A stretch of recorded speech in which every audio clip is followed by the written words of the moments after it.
Bendiciones, amados hermanos.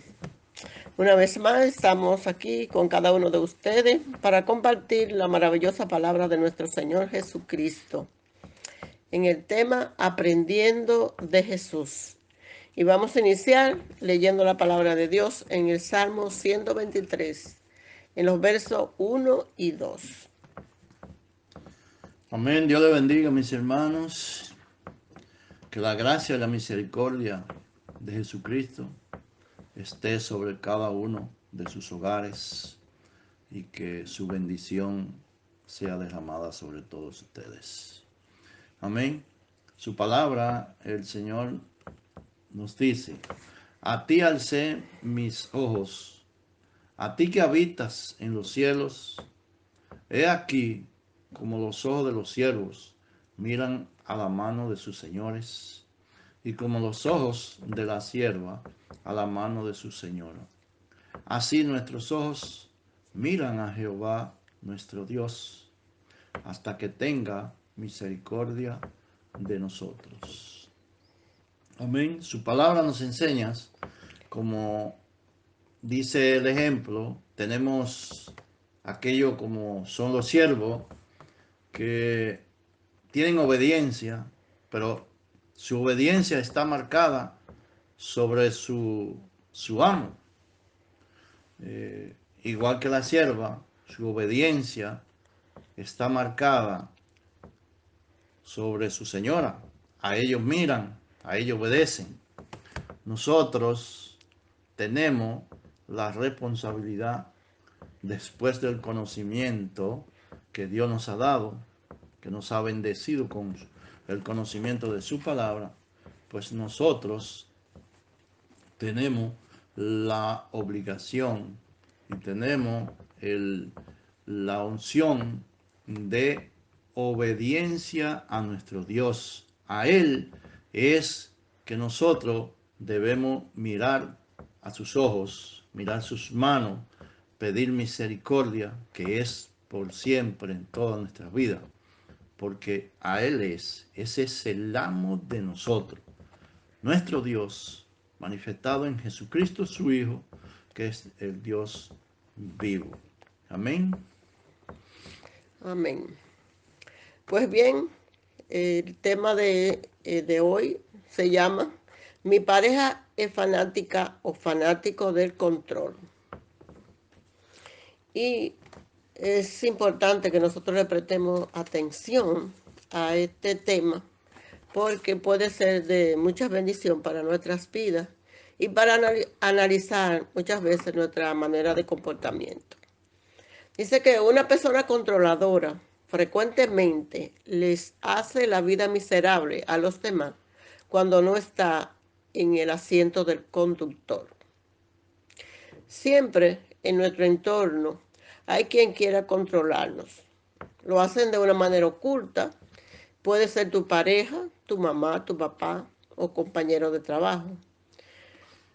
Cualquier individuo con una personalidad dominante que quiera imponer sus criterios para que los demás lo ejecuten tiene un espíritu de control. Buena parte de la personalidad del ser humano es cómo nos relacionamos con los demás. Cuando las personas expresan facetas problemáticas de su manera de comportarse a través de sus actitudes que limitan la libertad de los otros, está bajo un espíritu de control.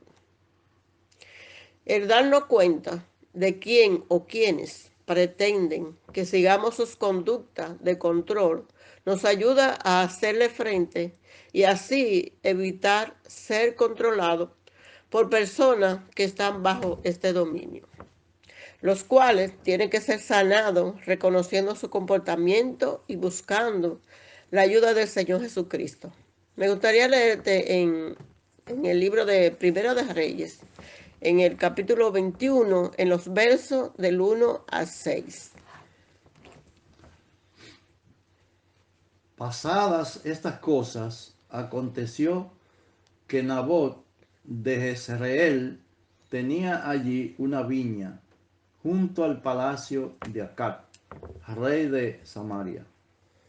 Y Acab habló a Nabot, diciendo, dame tu viña para un huerto de legumbres, porque está cercana a mi casa. Y yo te daré por ella otra viña, mejor que esta. O si mejor te parece, te pagaré su valor en dinero. Y Nabot respondió a Acab, guárdeme Jehová de que yo te dé a ti la heredad de mis padres. Y vino acá a su casa triste y enojado por la palabra que Nabot de Jezreel le había respondido, diciendo, no te daré la heredad de mis padres. Y se acostó en su cama y volvió su rostro y no comió. Vino a él su mujer Jezabel y le dijo, ¿por qué está tan decaído tu espíritu y no comes?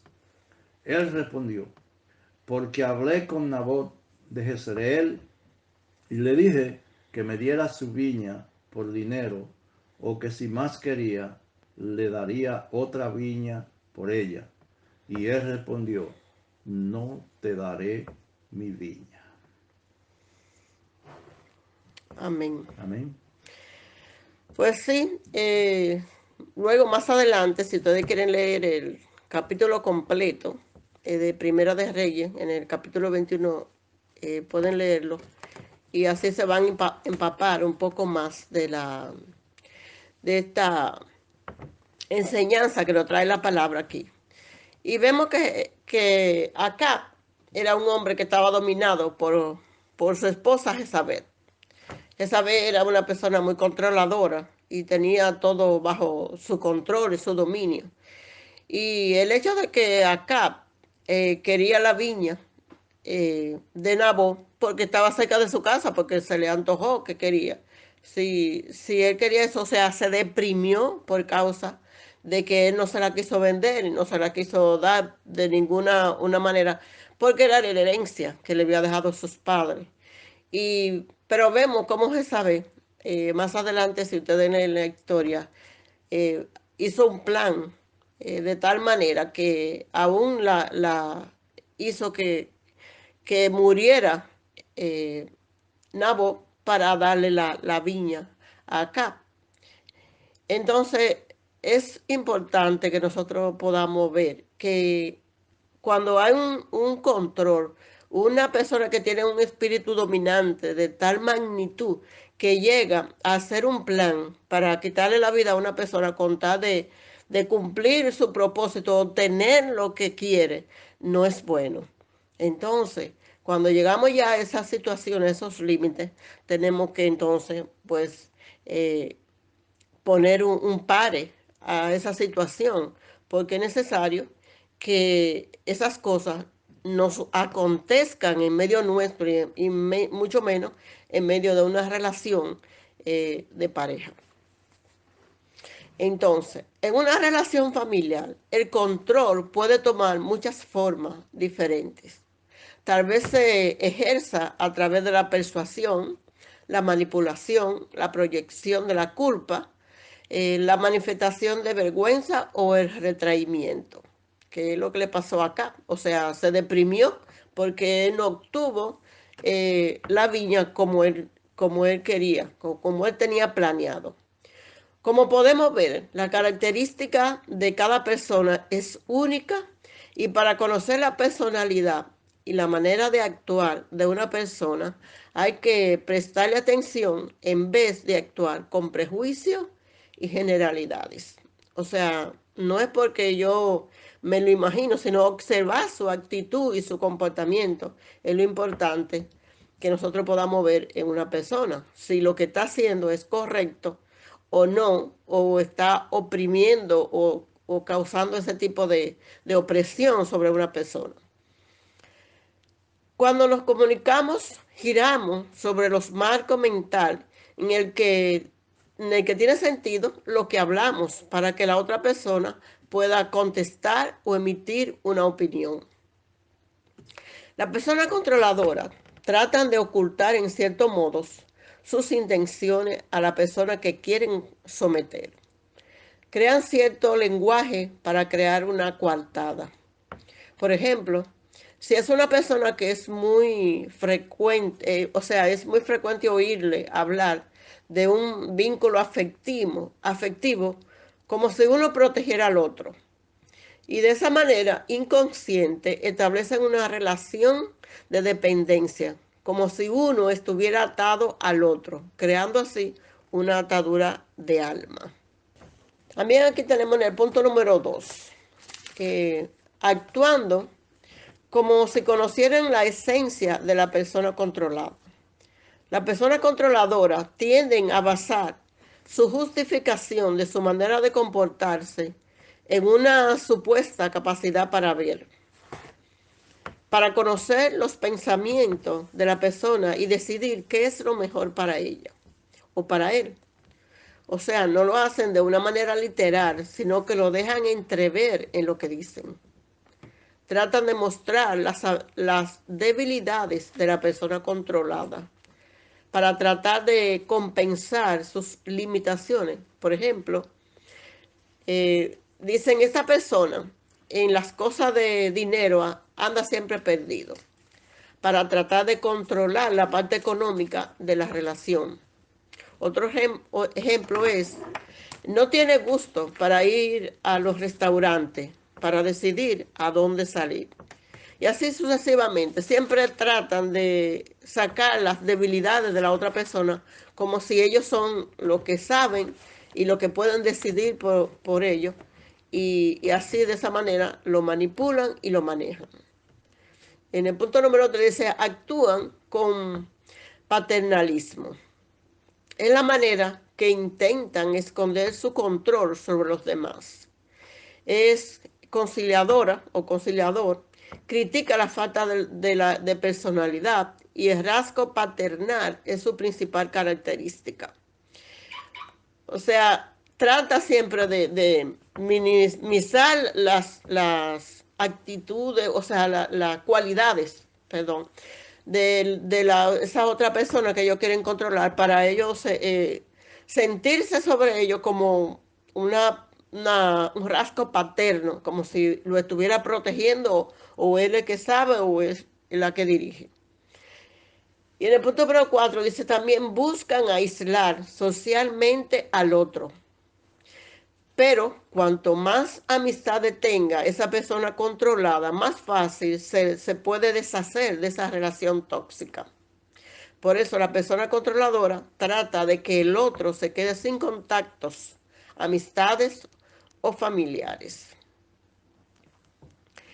El espíritu de control se nota mucho en el ámbito de la pareja, aprovechando así la íntima relación que existe entre ambos. Aislar una persona es el método más frecuente que el controlador hace para que así esa persona se haga dependiente de él o de ella. Hay personas que no se dan cuenta que actúan de esa manera porque crecieron en hogares donde el control era la manera habitual de manejar las cosas. Tal vez hayan tenido un padre que lo controlaba mediante su desaprobación, una madre que lo controlaba mediante la culpa, un hermano que lo hostigaba hasta que se rendían, o una hermana que lo controlaba con una lengua afilada, un abuelo que pudo haber conseguido lo que quería mediante la crítica, o tal vez una tía los avergonzaba o un tío le mostraba menosprecio. Así sucesivamente, cualquiera dentro de la familia, que es muy amplia, o sea, pudo haberlo hecho de una manera diferente, pero sí ejercía ese tipo de control sobre esa persona. Como podemos ver, el abanico es muy amplio. Lo importante es que necesitamos revisar nuestras conductas o patrones de comportamientos con nuestra pareja, familiares y en el área de trabajo para corregir este patrón de conducta que puede estar dañando nuestras relaciones. Por eso es importante que nosotros analicemos si en realidad estamos nosotros ejerciendo control dañino sobre otra persona o en nuestro trabajo que está dañando nuestra relación con los demás. En las relaciones familiares, el control aplasta el espíritu humano y sofoca los lazos de cariño. Es probable que conozcan ese dolor en una forma directa porque lo esté viviendo en estos momentos. Si es así, es el momento de descubrir por qué esa persona te oprime de esa manera, de dónde proviene ese comportamiento y buscar cómo sanarlo, sabiendo que en Cristo todo es posible. Como dice las Escrituras en el libro de Lucas, me gustaría leerte aquí, en Lucas capítulo 1, en el verso 37. Porque nada hay imposible para Dios. Amén. Entonces, si tú estás viviendo este momento de control, de opresión, de sentirte que no respira, que te sientes asfixiada por la situación, por lo que está aconteciendo, eh, por cierta persona o en tu casa, en tu trabajo, de esa manera, es el momento de buscar al Señor Jesucristo, buscar su ayuda, buscar su dirección para tú saber de qué manera enfrentarlo. Porque dice la palabra de Dios que para el Señor nada es imposible. En Él está la solución, en Él está la ayuda, en Él está lo que tú necesitas para que el Señor te libere de esos lazos que te atan bajo un dominio de control y de manipulación. Algunos puntos a tomar en cuenta si cree que está bajo ese control. Cuando está llegando al extremo que ya no vive tu vida, sino por la del otro, debes ponerle fin a este sistema.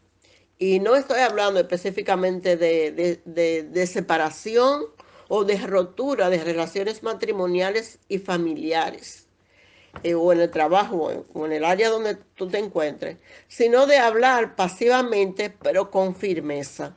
O sea, no es que tú digas, no, si está casada, me voy a separar de esta persona, no, sino que tome la autoridad, que tome con la ayuda del Señor Jesucristo con firmeza y lo hable pasivamente y le explique que no te siente bien, porque debemos de ser sinceros en nuestras relaciones, aún en el trabajo o con otra persona, porque no podemos vivir bajo esa presión, porque como dice también la palabra que a paz nos llamó el Señor. Dios nos trae a nosotros a vivir una vida de paz. O sea que es donde tú trabajes te sientas bien, en tu casa tú te sientas bien, donde puedas compartir con los demás de una manera saludable. También tenemos aquí unos puntos. Número uno, cuando aquí en esta relación, cuando tú estás analizando si realmente tú estás bajo esa opresión. Número uno, cuando tú no puedes tomar tus propias decisiones, estás bajo un espíritu de control. Cuando te obligan a vivir una vida que tú no deseas, también está bajo ese espíritu de control y de opresión. Cuando alguien se cree que es dueño tuyo, o sea que él puede decidir por ti, él te dice lo que tenga que hacer, o sea, todo está dentro de un círculo, dentro de un marco que solamente él es o ella es la que tiene la última palabra. También, cuando te pide fotografía para saber dónde está o la ubicación del lugar o qué persona está ahí, que él o ella pueda hablar para saber si es de verdad, tú le estás diciendo la verdad o es mentira. O sea, tiene un control absoluto hasta donde tú te mueves. O sea, estoy hablando de una relación saludable. Estoy hablando, o sea, donde tú debes tener una confianza plena en tu cónyuge, en tu pareja. O sea, de tal manera que hay una relación donde los dos puedan emitir sus pensamientos, sus deseos, o sea, de qué manera puedan relacionarse. Cuando limitas tus amistades y tus familiares, también es una persona que está, o sea, bajo ese control. Algunos consejos que te pueden ayudar a enfrentar el control.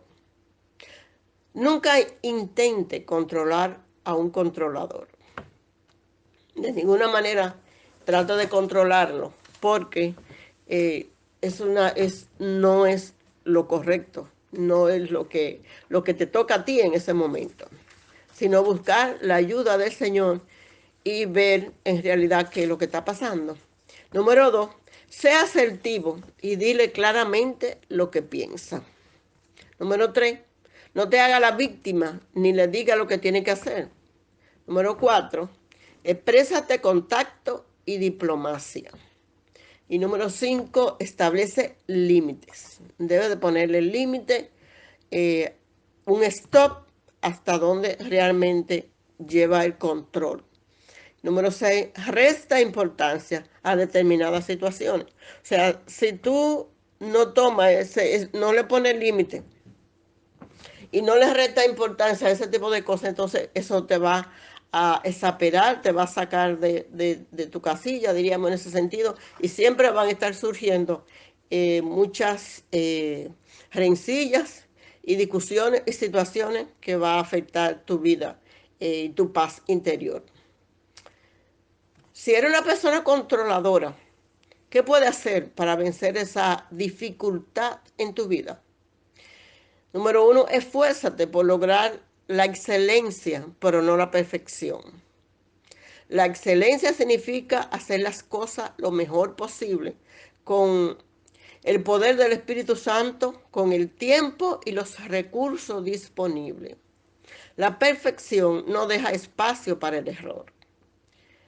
La perfección dice, hazlo bien siempre o fracasarás. El perfeccionismo no es bueno porque hace que pierda la tolerancia ante los errores e imperfecciones de los demás. El apóstol Pablo era perfeccionista antes de conocer a Cristo, pero luego de tener un encuentro personal con Jesús, declaró esta palabra en el libro de Filipenses, en el capítulo 3, en los versos 7 y 9. Vamos a leer ahí la palabra de Dios.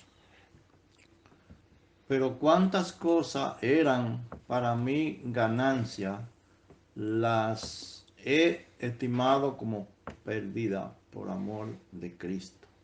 Y ciertamente aún estimo todas las cosas como pérdida por la excelencia del conocimiento de Cristo Jesús, mi Señor, por amor del cual lo he perdido todo y lo tengo por basura para ganar a Cristo y ser hallado en él, no teniendo mi propia justicia, que es por la ley, sino la que es por la fe de Cristo, la justicia que es de Dios por la fe.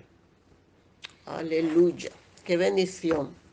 Entonces vemos como Pablo nos declara en la palabra de Filipenses que todo este conocimiento que él tenía, toda esta persecución que tenía contra la iglesia y toda esta manera de actuar, él lo dejó, lo tuvo por basura, porque no tenía ningún valor, con tal de él seguir a Cristo, con tal de él perfeccionarse en el conocimiento y tener esa paz interior que el Señor Jesucristo nos da a nosotros cuando venimos a Él, cuando conocemos su palabra, cuando le obedecemos, cuando entendemos que lo único que Jesucristo quiere es que nosotros seamos cambiados y transformados para la gloria y la honra de su nombre. Entonces, si tú eres una persona controladora o estás bajo control, lo único que el Señor quiere es que entendamos que nosotros debemos de vivir en armonía y que cada uno tiene su propia personalidad y que debemos de respetarnos, debemos de amarnos, sí debemos de tener una disciplina, un orden, una obediencia, pero de una manera tal que cada uno pueda valorar a la otra persona, respetarla, amarla, dirigirla, si necesitamos un consejo uno del otro, recibirlo. Y así sucesivamente, tanto en el trabajo, con la relación de los demás, en la manera en que nosotros convivimos diariamente, necesitamos vivir de una manera saludable sin vivir bajo opresión o hostigado por otra persona en nuestra manera de nosotros vivir en donde estamos o donde trabajamos o donde nos relacionamos. En conclusión, terminando este tema de mi pareja, es una persona controladora o estoy bajo esa opresión de control. En conclusión, quiero decirte que puede que tú seas un controlador o una controladora o que estés bajo el control, pero lo importante es encontrar en Cristo la solución para ambos. Hablar con sinceridad y firmeza sobre la situación y buscar juntos la salida y la sanidad que solo en Jesucristo puedes encontrar, reconociendo que en ti está este mal y que Él te ofrece su sanidad para tu vida y para solución de tu problema. Y me gustaría leerte en el libro de Lucas, en el capítulo 5, en el verso 31, dice aquí la palabra de Dios. Respondiendo Jesús le dijo: los que están sanos no tienen necesidad de médico, sino los enfermos. No he venido a llamar a justos, sino a pecadores al arrepentimiento. Entonces es importante, como vemos aquí, que nosotros reconozcamos que realmente hay una enfermedad que nos está a nosotros afectando en nuestra vida personal y relacional con los demás o de nuestro matrimonio, nuestra pareja. Venir a Cristo y buscar en Él la sanidad. Y no avergonzarnos porque estemos pasando por esa situación o que nosotros hayamos cometido el error o porque hayamos venido de una raíz, de una otra familia donde éramos controlados y ahora estemos también practicando esto en nuestro hogar y en nuestro matrimonio. Amén. Así que si ese es tu caso, espero que este pequeño estudio sea de bendición para ti y para los tuyos y traiga realmente esa sanidad que Cristo te ofrece. Así que me gustaría que tú repitieras conmigo en este momento una pequeña oración y dijeras: Señor Jesucristo, yo vengo a tu presencia y te pido que tú hoy venga a mi corazón, me cambie, me limpie, me purifique, me santifique de mi manera, de mi comportamiento, de que a ti no te agrada y que yo esté dañando a mi familia, a mis hijos, a mis compañeros de trabajo o de la manera que sea esté afectando a otro. Sáname, límpiame, Señor Jesucristo. Ven a mi corazón, que tu Santo Espíritu me dirija en todo lo que yo tenga que hacer. Y yo te pido que tú traigas paz a mi entorno, a mi casa, a mi familia. Que tú hagas de mí la persona que tú quieres que yo sea. Inscribe mi nombre en el libro de la vida y no lo borre más. Yo te doy gracias, Señor Jesucristo, y te recibo y te acepto como mi único y suficiente Salvador de mi vida. Gracias te doy, Señor Jesucristo. Amén y amén. Así que te bendecimos y damos gracias, Señor, por tu vida y por toda tu familia. Bendiciones y hasta una próxima entrega.